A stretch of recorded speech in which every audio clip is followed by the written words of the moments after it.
जय हिंद मेरे प्यारे दोस्तों, गैलेक्सी क्लास में स्वागत है। और आज हम लोग किसके बारे में सीखेंगे? श्वसन तंत्र के बारे में सीखेंगे।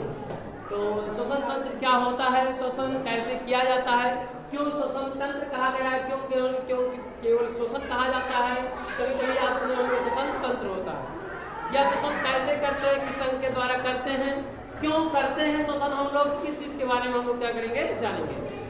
तो पहले ना हम लोग सोचेंगे कि ये श्वसन क्या है। तो श्वसन हमारा कुछ नहीं है, वायु को अंदर ग्रहण किया जाए और वायु को बाहर निकाला जाए। तो इसे हम लोग क्या कहते हैं, श्वसन कहते हैं। वायु को अंदर ग्रहण करना और वायु को बाहर निकालने की प्रक्रिया को श्वसन कहते हैं। जिस अंग के द्वारा इसे निकाला जाता है उसे श्वसन अंग कहते हैं। अब जैसे यह श्वसन क्या है, तो श्वसन एक ऑक्सीकरण की क्या है, प्रक्रिया है। ऑक्सीकरण की प्रक्रिया क्यों कहा गया? जिस अभिक्रिया में ऑक्सीजन का उपयोग किया जाता है उसे ऑक्सीकरण अभिक्रिया कहते हैं। तो हम लोग जो श्वसन करते हैं कि किसके लिए ज्यादा करते हैं? ऑक्सीजन के लिए करते हैं। ऑक्सीजन ही क्या है, वो बहुलक है वो, यानी ऑक्सीजन की क्या है, हमारे शरीर को जरूरत है। इसलिए यह एक ऐसी अभिक्रिया है, ऑक्सीकरण की अभिक्रिया, क्योंकि श्वसन में बिना ऑक्सीजन की अभिक्रिया संपन्न नहीं हो सकती। इसलिए यह कौन सी अभिक्रिया है? ऑक्सीकरण की अभिक्रिया है। दूसरा क्या है? दूसरा स्टेटमेंट है कि श्वसन क्यों किया जाता है। तो श्वसन हम लोग इसलिए किया जाता है कि शरीर को ऊर्जा प्राप्त हो, इसके लिए करते हैं, और ऊष्मा रहे, यानी हमारा शरीर जो है 37 डिग्री सेल्सियस आप लोगों ने सुना होगा। तो 37 डिग्री जो सेल्सियस है ये हमेशा बनी रहे हवा में, यानी 37 डिग्री शरीर का टेम्परेचर बना रहे। इसके लिए हमें क्या करना पड़ेगा? श्वसन करना पड़ेगा। क्या करना पड़ेगा? श्वसन करना पड़ेगा। और इससे क्या प्राप्त होता है? ऊर्जा क्या होती है? प्राप्त होती है, क्योंकि किसी भी पदार्थ को जलने के लिए ऑक्सीजन की जरूरत होता है। तो हमारे शरीर में पाचन की प्रक्रिया में हमने दाल, चावल, रोटी, सब्जी, जितने भी खाद्य पदार्थ है, जब हम उसको खाते हैं तो खाने के बाद उसको क्या करना होगा? जलना होता है। जलने के लिए इसका मतलब है कि उसके रूप में क्या हो, परिवर्तन हो, कई भागों में क्या हो जाए, टूट जाए वो। इसी प्रक्रिया को हम लोग क्या कहते हैं? अपचयी क्रिया कहते हैं। क्या कहते हैं? यानी खाद्य पदार्थ छोटे छोटे टुकड़ों में टूट जाता है।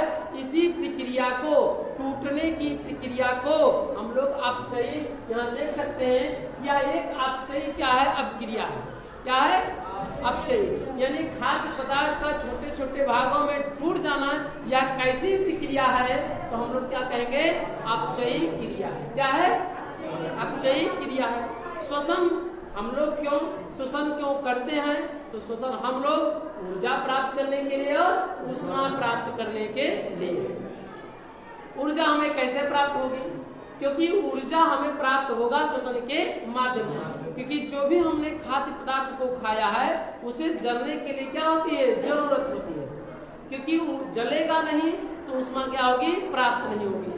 इसका जलने का मतलब ये नहीं कि उसको जला दिया जाए, इस तरह से लोहा मतलब लकड़ी जलती है, पत्ते मतलब जो भी हो, जो प्लास्टिक जलता है, इस तरह से पेट में नहीं जलेगा। वो अपने रूपों में क्या होगा? परिवर्तित कर लेगा। वो अपने स्वतः अपने भागों में क्या कर देगा? छोटे छोटे भागों में क्या करेगा? तोड़ देगा क्योंकि किसी भी चीज की अभिक्रिया को जलने के लिए उसे ऑक्सीजन की जरूरत होती है। तो इसलिए यहाँ कौन सी अभिक्रिया है? ऑक्सीकरण की अभिक्रिया। कौन सी अभिक्रिया है? ऑक्सीकरण की अभिक्रिया है। या अपचयी क्रिया भी है, क्योंकि इसमें खाद्य पदार्थ क्या होता है? छोटे छोटे भागों में क्या जाता है? टूट जाता है। तो इसे हम लोग क्या कहेंगे? अपचयी क्रिया करते हैं। और तीसरा श्वसन क्यों करते हैं? तो श्वसन इसलिए करते हैं कि हमें उससे क्या प्राप्त होता है? ऊष्मा तथा क्या होता है? ऊर्जा क्या होता है? प्राप्त। तो शरीर में हवा को ग्रहण करना और बाहर निकालने की प्रक्रिया को श्वसन कहते हैं। और जिस अंग द्वारा निकाले जाते हैं उसे श्वसन अंग कहते हैं।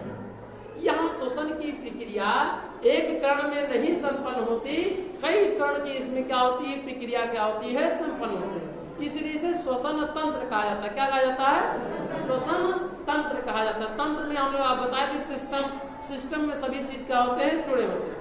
ऐसा इसमें केवल एक ही चीज का कार्य नहीं होता है, कई इसमें अंग क्या होते हैं? उपयोग में लाए जाते हैं, इसलिए इसे श्वसन तंत्र कहा जाता है। अब ये पूछा जाए कि श्वसन किससे किया जाता है? मनुष्य किससे सांस लेता है?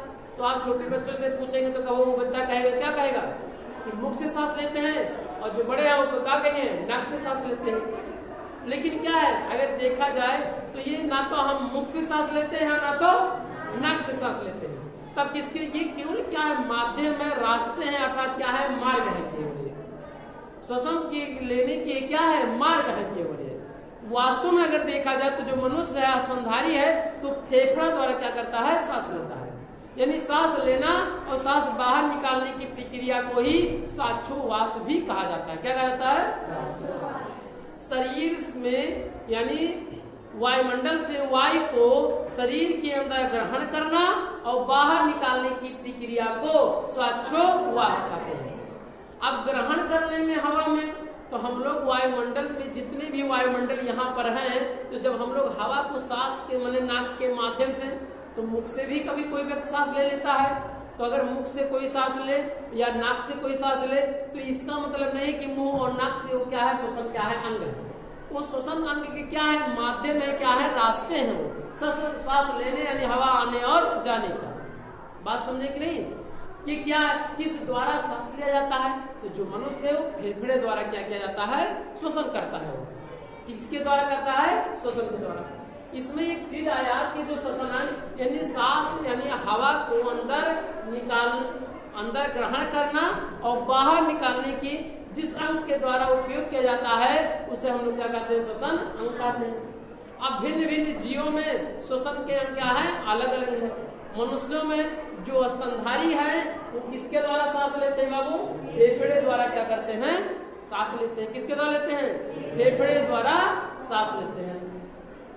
कीट पतंगे किसके द्वारा लेते हैं, श्वास नली के द्वारा। किसके द्वारा, श्वास नली द्वारा क्या करते हैं, लेते हैं। स्तनधारी का मतलब ये नहीं है कि केवल ऐसी महिलाएं हैं, पुरुष हो चाहे महिला हो, दोनों में क्या होता है, स्तन होता है। केवल धारण करने की जो क्षमता होता है केवल मात्र स्त्रियों में होता है, पुरुषों में नहीं होता। धारण करने की जो क्षमता है यहाँ पे, इसका मतलब यही होता है। तो स्तनधारी चाहे पुरुष हो चाहे महिला हो, वो दोनों किसके द्वारा सांस लेता हो, फेफड़े, यानी उसका श्वसन अंग क्या है, फेफड़ा है।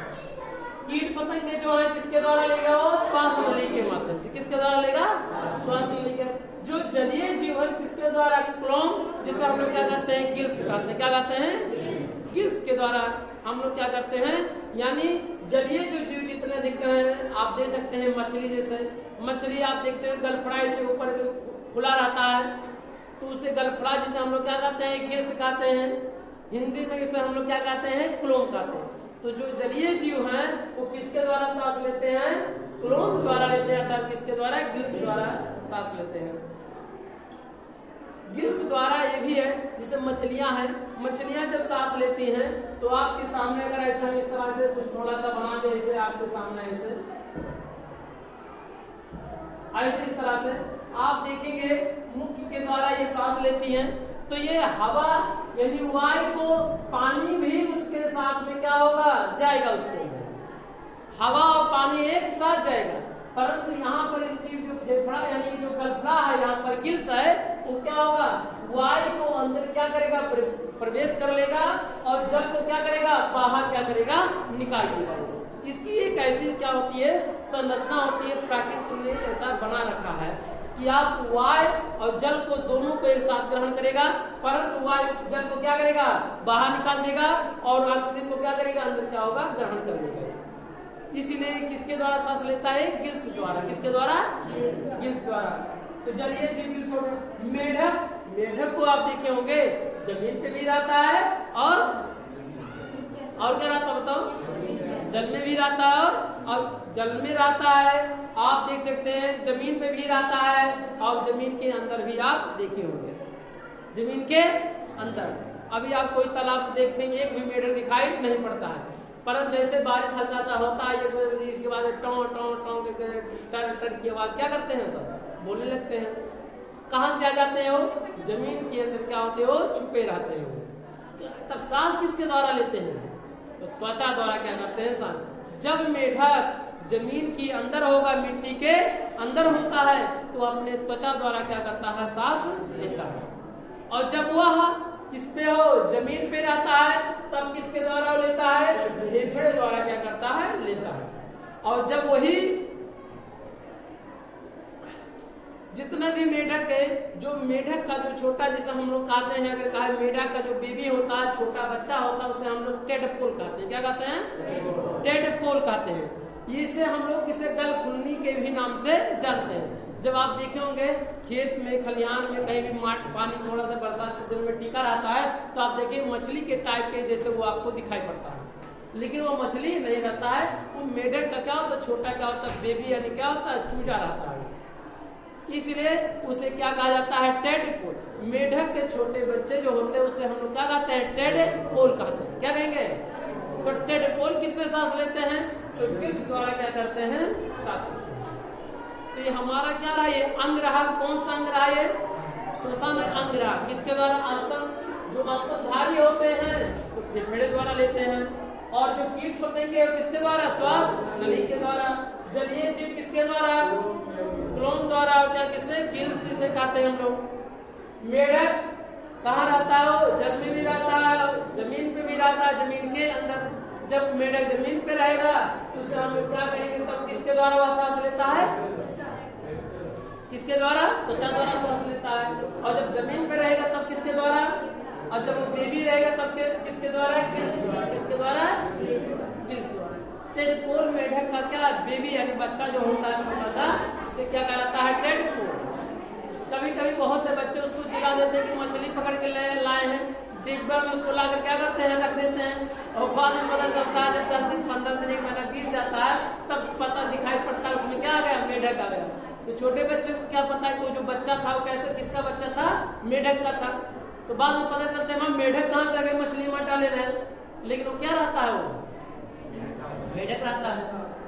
तो श्वसन की कहने का मतलब यह है कि श्वसन क्या है? तो श्वसन क्या है? ऑक्सीकरण की अभिक्रिया है, और जिस अंग के द्वारा श्वसन किया जाता है उसे हम लोग क्या कहते हैं? श्वसन अंग कहते हैं। और मनुष्यों में श्वसन अंग कौन सा है? फेफड़ा। बहुत ही महत्वपूर्ण क्या है? फेफड़ा। किसके क्या है?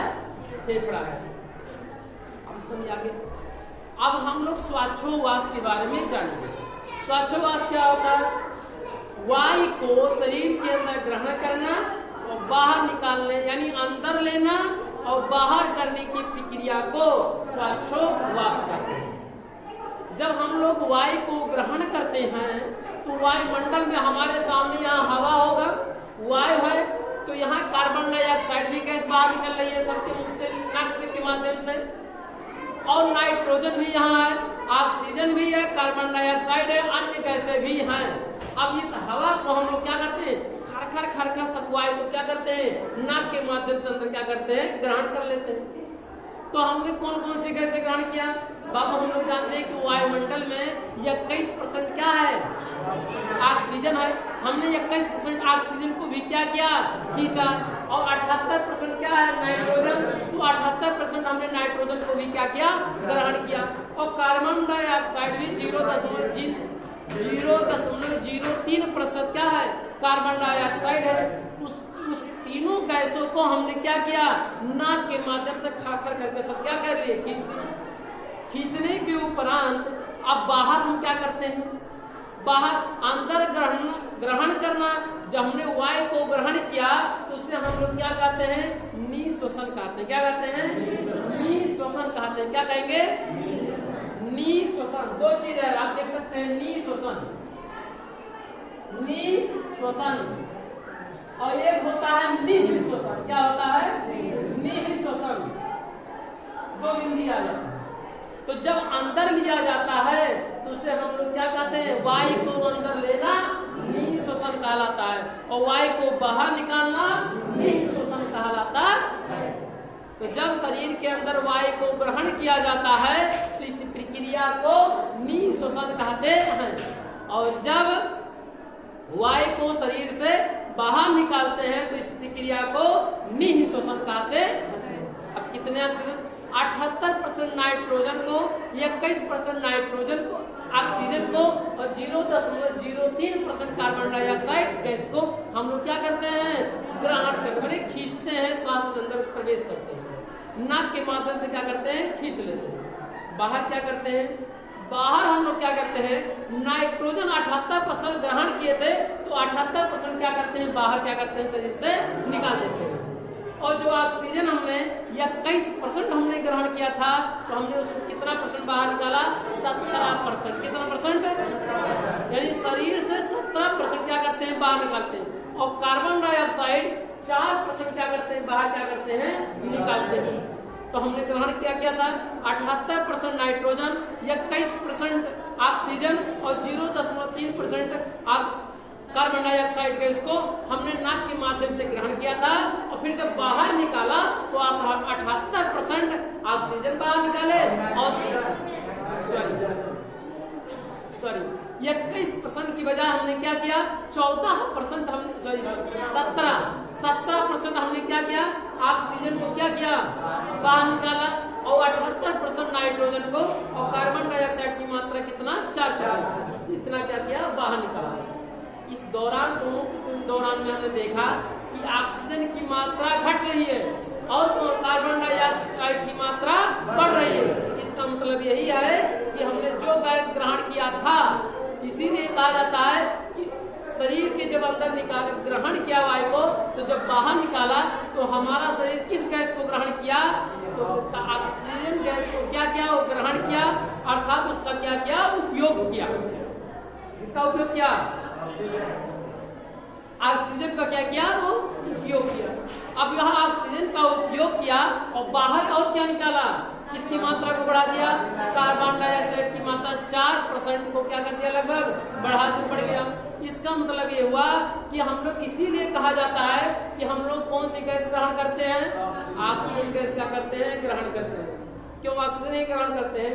नाइट्रोजन गैस ग्रहण नहीं करते हैं क्योंकि नाइट्रोजन हमारा शरीर उसका उपयोग नहीं करता।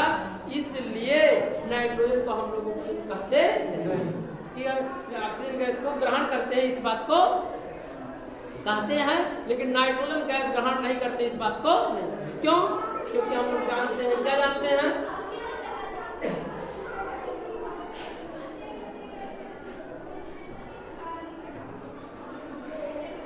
इस बात के लिए हम लोग क्या जानते हैं कि वायु को शरीर के अंदर लेना निःश्वसन कहलाता है, वायु को शरीर से बाहर निकालना निःश्वसन कहलाता है। जब हम लोग अंदर ग्रहण करते हैं वायु को तो 78% क्या करते हैं? नाइट्रोजन और कितना परसेंट बताओ? 21% ऑक्सीजन और 0.3% 0.03% क्या करते हैं? कार्बन डाइऑक्साइड को क्या करते हैं? तीनों चीज गैस को क्या करते हैं? अंदर प्रवेश करते हैं, यानी खींचने का क्या करते हैं? कार्य करते हैं। अंदर प्रवेश करता है, लेकिन हमारा शरीर केवल 4% ऑक्सीजन को क्या करता है? उपयोग नहीं, 17% हमारा शरीर तो बाहर निकालता है। उपयोग कितना किया? 4% उपयोग किया ना। यानी हमारा शरीर 4% ऑक्सीजन को क्या किया? वो उपयोग में लिया। और कौन सी गैस बाहर निकाला वृद्धि करके? Carbon dioxide. 4% क्या करते हैं? कार्बन डाइऑक्साइड गैस को क्या कर दिया? बाहर निकाला। यही कारण है कि कहा जाता है कि मनुष्य किस गैस को ग्रहण करता है? ऑक्सीजन गैस को क्या करता है? ग्रहण करता है। बाहर कौन सी गैस निकालता है? तो कार्बन डाइऑक्साइड गैस। क्यों कार्बन डाइऑक्साइड को कहा जाता है? नाइट्रोजन वो नहीं निकालता क्या? निकालता तो, ग्रहण भी तो करता है, लेकिन उसका कोई उपयोग हमारा शरीर नहीं करता है। इसलिए मुख्य रूप से ऑक्सीजन और कार्बन डाइऑक्साइड गैस का ही उपयोग किया और नाम भी दिया जाता है। किस गैस को ग्रहण करते हैं? Carbon dioxide. किस गैस को ग्रहण करते हैं? ऑक्सीजन गैस को ग्रहण करते हैं। यानी श्वसन की प्रक्रिया में किस गैस को ग्रहण करते हैं? ऑक्सीजन गैस को क्या करते हैं? ग्रहण करते हैं। और कौन सी गैस बाहर निकालते हैं? तो कार्बन डाइऑक्साइड गैस को। कितना कार्बन डाइऑक्साइड? 4% कार्बन डाइऑक्साइड को क्या करते हैं? बाहर निकालते हैं। इसका मतलब ये हुआ, यह जो श्वसन की प्रक्रिया हुआ, कैसी अभिक्रिया है? ऑक्सीकरण की अभिक्रिया। क्यों? क्योंकि श्वसन में किस गैस का उपयोग किया गया? ऑक्सीजन गैस का उपयोग किया गया। इसीलिए कौन सी अभिक्रिया है? ऑक्सीकरण की अभिक्रिया।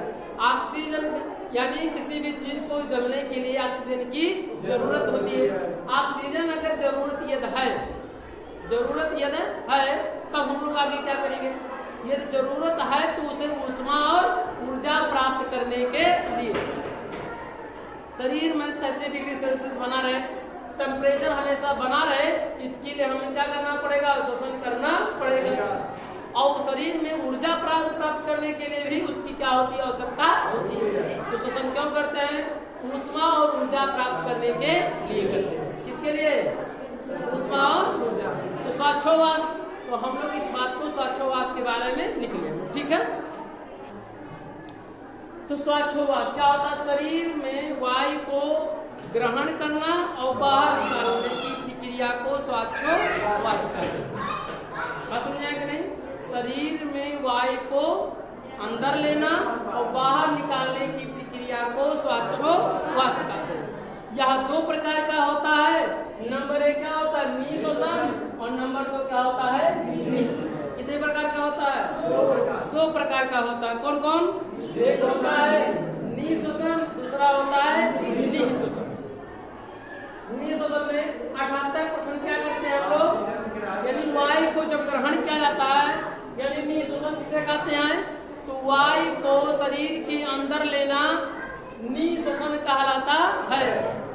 वायु को शरीर में अंदर ग्रहण करते समय नाइट्रोजन 78%, ऑक्सीजन 21% और कार्बन डाइऑक्साइड 0.03% को क्या करते हैं हम लोग? शरीर के अंदर क्या करते हैं? ग्रहण करते हैं। बाहर कितना निकालते हैं? तो बाहर वायु को बाहर निकालने की प्रक्रिया को निःश्वासन कहते हैं। क्या लिखेंगे? शरीर से वायु को बाहर निकालने की प्रक्रिया को निःश्वासन कहते हैं। कितने % बाहर निकालते हैं?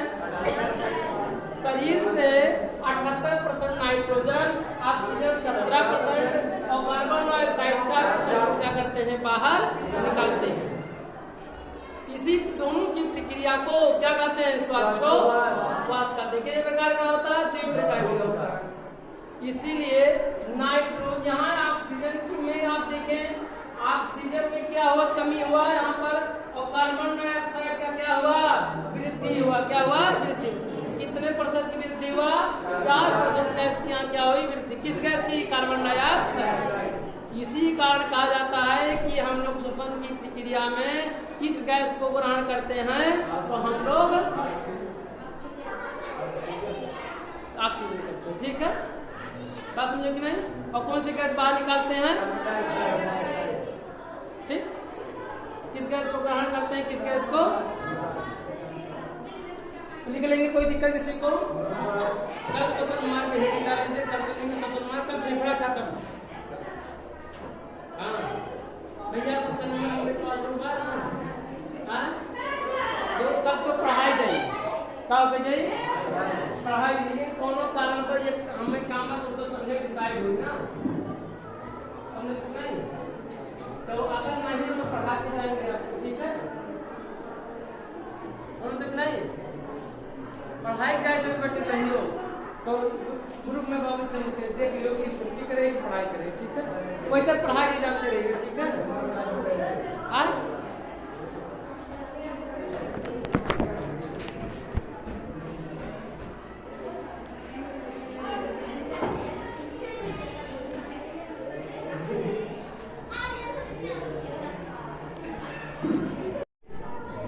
जय हिंद मेरे दोस्तों, गैलेक्सी क्लास में स्वागत है।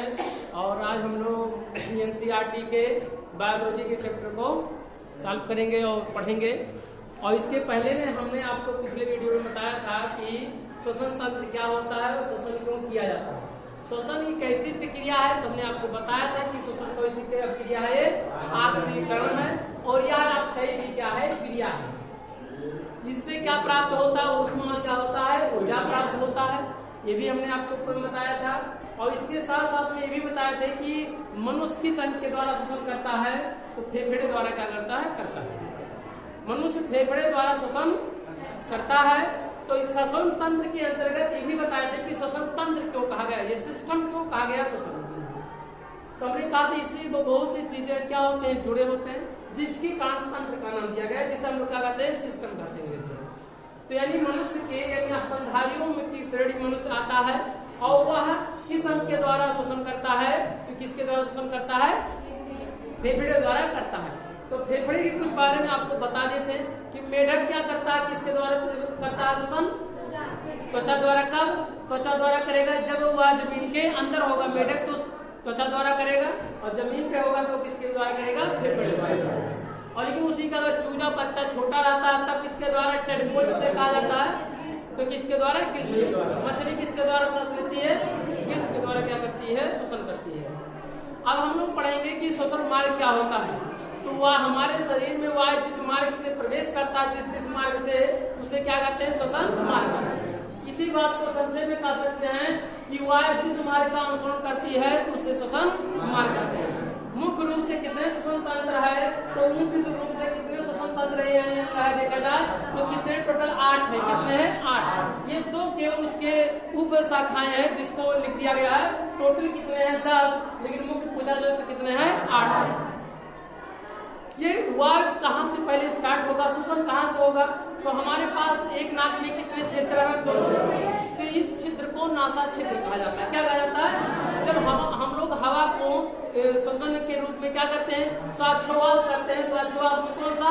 या 2 प्रकार का होता है, निःश्वसन और निःश्वसन। जब वायु को अंदर ग्रहण करते हैं तो निःश्वसन, और जब वायु को बाहर निकालते हैं उसे निःश्वसन कहते हैं। तो जब हम लोग निःश्वसन करते हैं, वायु को अंदर ग्रहण करते हैं, तो सबसे पहले नाक में 2 छिद्र है। नाक में 2 छिद्र नहीं, हम लोग नासा क्या कहते हैं? नासा छिद्र कहते हैं। इसके बाद नाक यहाँ पे आएगा, यहाँ पर, तो यहाँ पर आगे प्रवेश जब वायु करेगा तो इसे नासा कपाट कहते हैं।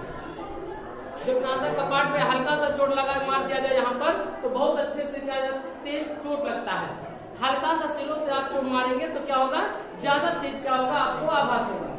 तो जहां ये ज्यादा आभास होता है इसे क्या कहते हैं? नासा। अगर ये देखा जाए तो नाक किसका बना होता तो नाक वाले पार्ट में पढ़ेंगे, लेकिन अगर पूछा जाए वास्तव में तो ये कार्टिलेज क्या है? कार्टिलेज का बना, जैसे वो पास्थी कहते हैं, ये कार्टिलेज का बना होता है। यदि यह कार्टिलेज का ना बना होता तो ऐसे मान लीजिए आप सामने से पढ़ा रहे, हवा चलता तो नाक हम ये मान लीजिए हवा इधर जाता तो हमारा नाक क्या हो जाता है? इधर हो जाता है। ये हवा इधर चलता तो हमारा नाक इधर रहता है, चेहरा हमारा फेस आपके सामने होता। ये कार्टिलेज का ना बना होता।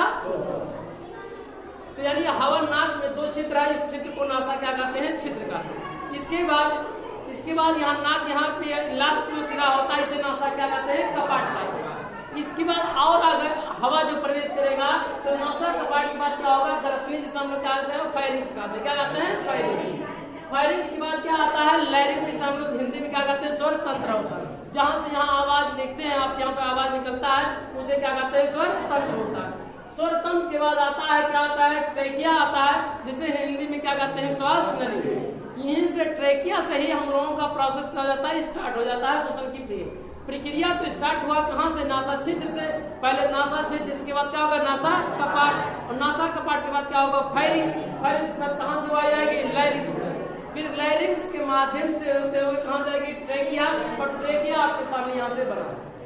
अब यहाँ से समझ के होंगे नासा छिद्र, नाक में 2 छिद्र, इसे नासा छिद्र कहते हैं। इसके बाद क्या होगा? नासा कपाट। इसके बाद क्या होगा? फायरिंग। इसके बाद कहाँ से उठवाई जाएगी? लैरिंग्स। इसके बाद क्या होगी? ट्रेकिया। आप कभी देखे होंगे बहुत से लोग में देखिए साफ सफाई स्वच्छता का बहुत ही महत्वपूर्ण ध्यान विशेष शरीर में रहता है, लेकिन इतना भी सफाई नहीं कर प्राकृतिक रूप से करना चाहिए जो मनुष्य ने या ईश्वर ने या प्रकृति ने हमें प्रदान किया। जैसे मान लीजिए नाक में बाल भगवान ने, ईश्वर ने, प्रकृति ने दे रखा है, वह फिल्टर का कार्य करता है। क्या करता है? फिल्टर का कार्य करता है। अब किस चीज का फिल्टर करता है? जो वायु में गर्दे जो आते हैं बाहर, वातावरण प्रदूषण हुआ, वह जब आप वायु को अपने नासा छिद्र के माध्यम से अंदर प्रवेश करते हैं तो वायु के साथ अपशिष्ट पदार्थ भी, धूल, कण, धुएं के कण आ जाते हैं। आ जाने के बाद वो आप अगर नाक में बाल ना हो तो क्या उसको रोक पाएगा? नहीं रोक पाएगा।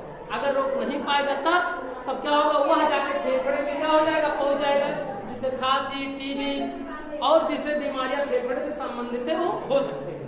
इसी के लिए प्रकृति ने नाक में बाल दे रखा, वो फिल्टर का क्या करता है? कार्य करता है। अब बहुत से लोग हैं जैसे ब्यूटी पार्लर में और कहेंगे पूरा सफाई सब बराबर देखने में सुंदर थे, लेकिन वास्तव में ऐसा नहीं। हाँ, सामना इसरो ना साफ सफाई के बाहर एक हाथ के झूलते रहे सब पूरा, और गंदगी पूरा फैला रहा है, कहा कि बस करो कुछ नहीं, साफ सफाई हो तो फिल्टर कर रहा है, ऐसा कुछ नहीं है। नाक में बाल, उसको साफ सफाई बाहर भी नहीं वो होना चाहिए, और ना तो उसको क्या पूरा साफ क्लीन होना चाहिए, क्योंकि वो क्या करता है, फिल्टर क्या क्या करता है, कार्य करता है। किस चीज के फिल्टर को, वायु जो धूल के कण नाक में बाल जिन धूल के कणों को रोक नहीं पाता, एक आप नाक में हमेशा देखेंगे चिपचिपे टाइप में बना रहता है। ये ग्रंथियां होती है जो म्यूकस का भी क्या करती हैं, म्यूकस क्या करती है, उसको चिपचिपा बनाने में क्या करती है, मदद करती है। जब कुछ धूल कणों को वहां रोक नहीं पाता तो अंदर को क्या आता है, चिपक जाता है और बाद में खोद खाद के नाक में से क्या करते हैं, बाहर को निकाल देते हैं। जिसे आप लोग कह सकते हो दूसरा कौन सा रूप है, ये धूल कण को अंदर जाने से क्या करता है, रोकता है। यानी नासा क्षेत्र के माध्यम से हो गया। अगर यही चीज आप मुख से सांस लेते हैं तो धूल कण को रोक नहीं पाएगा और डायरेक्टली कहाँ जाएगा, फेफड़े में, और फेफड़े में जाकर क्या करेगा, वहां पे जम जाएगा और उसको दूषित कर देगा और क्या कर देगा, आप विभिन्न प्रकार की क्या होगी, बीमारियां क्या हो जाएंगी, स्टार्ट होगी। इसीलिए मुख से सांस, नाक से सांस लेना चाहिए। नाक से सांस लेने के लिए अब देखिए मुख का कार्य क्या है, खाने पीने की जाए। अब सांस लेंगे तो जाहिर सी बात समस्या उत्पन्न होगी, विभिन्न प्रकार के क्या होंगे रोग, इन्फेक्शन फेफड़े में हो जाएगा, हो सकता है भाई। तुम मुंह से सांस ले रहे ना, नाक के माध्यम से लेंगे तो दो उसके पहले नंबर वायु को क्या करेगा, वो फिल्टर करेगा, धूल कणों को क्या करेगा, बात क्या कर देगा, रोक लेगा। और जिन धूल कणों को वहां रोक नहीं पाएगा तो नाक में म्यूकस पाया जाता है, तेलीय पदार्थ होता है अंदर, और क्या करता है, उसको जमा लेगा, रोक लेगा और वायु अंदर क्या होगा, जाने देगा। इसके बाद नाक में खोद खाद क्या करते हैं, बाहर अपशिष्ट पदार्थ को निकाल देते हैं।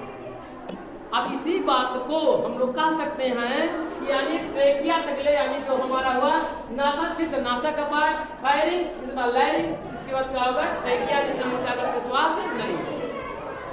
श्वास नली का जब ये दो भागों में डिवाइड हो जाता है, क्योंकि दो फेफड़े होते, बाया एक क्या होता है, दाया। इसी फेफड़े को हम शुद्ध भाषा में, व्यवहारिक भाषा में क्या कहते हैं, कलेजी भी कहते हैं। अब कुछ शब्दों के प्रोनाउंस में जो लोग अधिकतर ज्यादा प्रिय होते हैं उसे कलेजा का टुकड़ा भी कह देते हैं। हमारे कलेजा का टुकड़ा, क्यों कलेजा, क्योंकि हमारे शरीर का बहुत महत्वपूर्ण कलेजा क्या है, अंग है। इसलिए यानी उसके जीवन का बहुत ही महत्वपूर्ण वह व्यक्ति है जिसका नाम वो व्यवहारिक भाषा में क्या कर दिया गया, हमारे कलेजे का टुकड़ा, समझे कि नहीं। और उसी को व्यवहारिक भाषा में हम लोग क्या कहते हैं, क्या कहते हैं, ट्रेकिया कहते हैं, क्या सॉरी फेफड़ा कहते हैं, क्या कहते हैं, फेफड़ा कहते हैं। उसी बात को चाहे फेफड़ा कहा जाए, चाहे कलेजी कहा जाए, चाहे कलेजा कहा जाए, सब एक ही बात है। कलेजा क्यों कहा जाता है, क्योंकि वो हमारे शरीर का, हमारे जीवन के का वो क्या है, बहुत महत्वपूर्ण क्या होता है, सदस्य होता है, इसलिए उसका नाम क्या कर दिया जाता है। क्योंकि हम जैसे जिस प्रकार हमारे शरीर का ये बहुत महत्वपूर्ण क्या है, फेफड़ा है, जैसे वह व्यक्ति हमारे जीवन का क्या बहुत महत्वपूर्ण क्या है, अंग है या शरीर में वो सदस्य है। आगे चले गए, जैसे ही ट्रेकिया जिसे श्वास नली कहा जाता है, या दो भाग में क्या हो जाएगा, बढ़ जाएगा। जैसे बटेगा तो इसका नाम बदल जाता है और उसका नाम बदल के क्या हो जाता है, ब्रोंकाई हो जाता है। क्या हो जाएगा, ब्रोंकाई। जब एक केवल पार्ट में था, केवल एक नली था, तो उसे ट्रेकिया कहा गया और ट्रेकिया को ये दो भागों में जैसे ही बटेगा तो उसका नाम क्या हो जाएगा, ब्रोंकाई। तो ये जो नली है क्या है, ब्रोन, हवा दो भागों में बढ़ जाएगी, नहीं बढ़ जाएगी। जब ट्रेकिया के माध्यम से हवा आएगा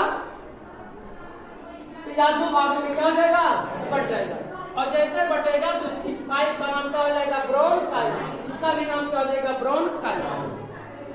ब्रोंकाई आप देखेंगे कई पार्टों में क्या है, बढ़ जाएगा। देख रहे ना, कई कैसा कम में क्या है, बढ़ गया। इसे हम लोग को ब्रोनक्यूलस कहते हैं। क्या कहते हैं, ब्रोनक्यूलस कहते हैं। और ब्रोनक्यूलस नली को ब्रोनक्यूलस, इसे ब्रोनक्यूलस, इसे ब्रोनक्यूलस, ये सब जो आप देख रहे हैं क्या ब्रोनक्यूलस है। ये देखा जाए क्या है, जब एक पाइप था तो ट्रेकिया, जब दो भागों में बटा तो ब्रोंकाई, और कई भागों में बढ़ गया तो हम लोग ब्रोनक्यूलस, क्या कहेंगे, ब्रोनक्यूलस। अब ब्रोनक्यूलस की सिराओं पे गुच्छेदार क्या है, ये वायु कोष्ठक है, थैली है, और किसका, मांसपेशियों का है, जिसे हम लोग किसे अंग्रेजी में क्या कहते हैं, अल्वेली। इसे वायु कोष्ठक भी कहते हैं, क्योंकि वायु यहीं मिला के क्या होता है, भरता है।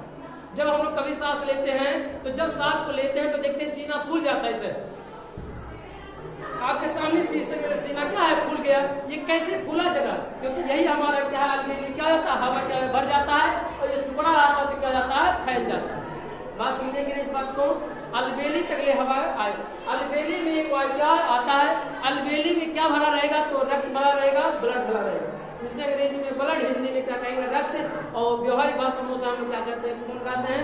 उर्दू में उसे हम लोग क्या कहेंगे, लहू कहते हैं। क्या कहते हैं, लहू। चाहे खून कहो, चाहे रक्त कहिए, आप जो भी आपने ब्लड कहिए, कुछ भी कहिए, अलबेली में। यही में अलबेली क्या होगा, ब्लड के माध्यम से हमारे शरीर की सभी कोशिकाओं के, और कोशिका के किस अंग को देगा, माइटोकॉन्ड्रिया में देगा, और माइटोकॉन्ड्रिया के उपरांत क्या होगा, क्रेब्स चक्र के दौरान 38 एटीपी ग्लूकोज का क्या होगा, निर्माण होगा।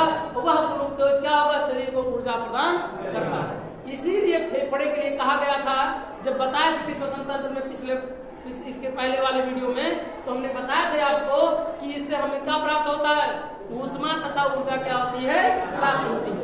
ऊष्मा क्यों प्राप्त होती है, हमने बताया था कि ऊष्मा कैसे, पहले एक भाग जैसे स्टार्ट होगा नासा क्षेत्र, नासा कपाट, फिर क्या होगा, फायरिंग, इसके बाद लायरिंग, इसके बाद हवा कहाँ जाएगा, ट्रेकिया।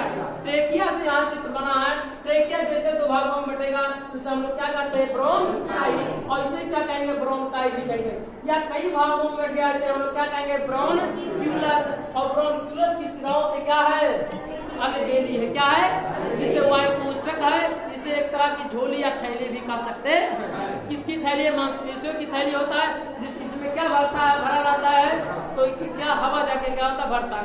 पहले से क्या उपस्थित होता है, उसमें क्या होता है, ब्लड क्या होता है, उपस्थित होता है, क्योंकि वायु में ब्लड ही क्या करेगा। इस तरह से हम लोग क्या करेंगे, इस प्रोसेस को, यहाँ पे आप देखिए ट्रेकिया के ऊपर कार्टिलेज के आकार का होता है। किसके आकार का होता है, ये कार्टिलेज का बना होता है, या इस पाइप को दबने से क्या करता है, रोकता है। ये ऐसा ना हो, ये कार्टिलेज मजबूती भी क्या करता है, प्रदान करता है। मजबूती क्या करेगा, ऐसा इसलिए क्योंकि हवा आता जाता रहता है। यदि कभी खुदा खाता ये कार्टिलेज किसी के आकार का नहीं होगा तो ये क्या होगा, पिचक भी सकता है, और सांस लेने में हमें कठिनाई भी हो सकती है। इसलिए इसका बना होता है कार्टिलेज का, या कार्टिलेज का बना होता है, और यह मजबूती भी क्या करता है, प्रदान करता है। तो इस तरह से इसके कितने हुए, नासा क्षेत्र, नासा कपाट, फायरिंग, लायरिंग, और क्या ट्रेकिया, ब्रोंकाई, ब्रोनक्यूलस, अलबेली, और क्या होगा, रक्त, इसके बाद क्या होगा, कोशिका के माइटोकॉन्ड्रिया। अब हम लोग क्या करेंगे, नेक्स्ट वीडियो में क्या करेंगे, सीखेंगे।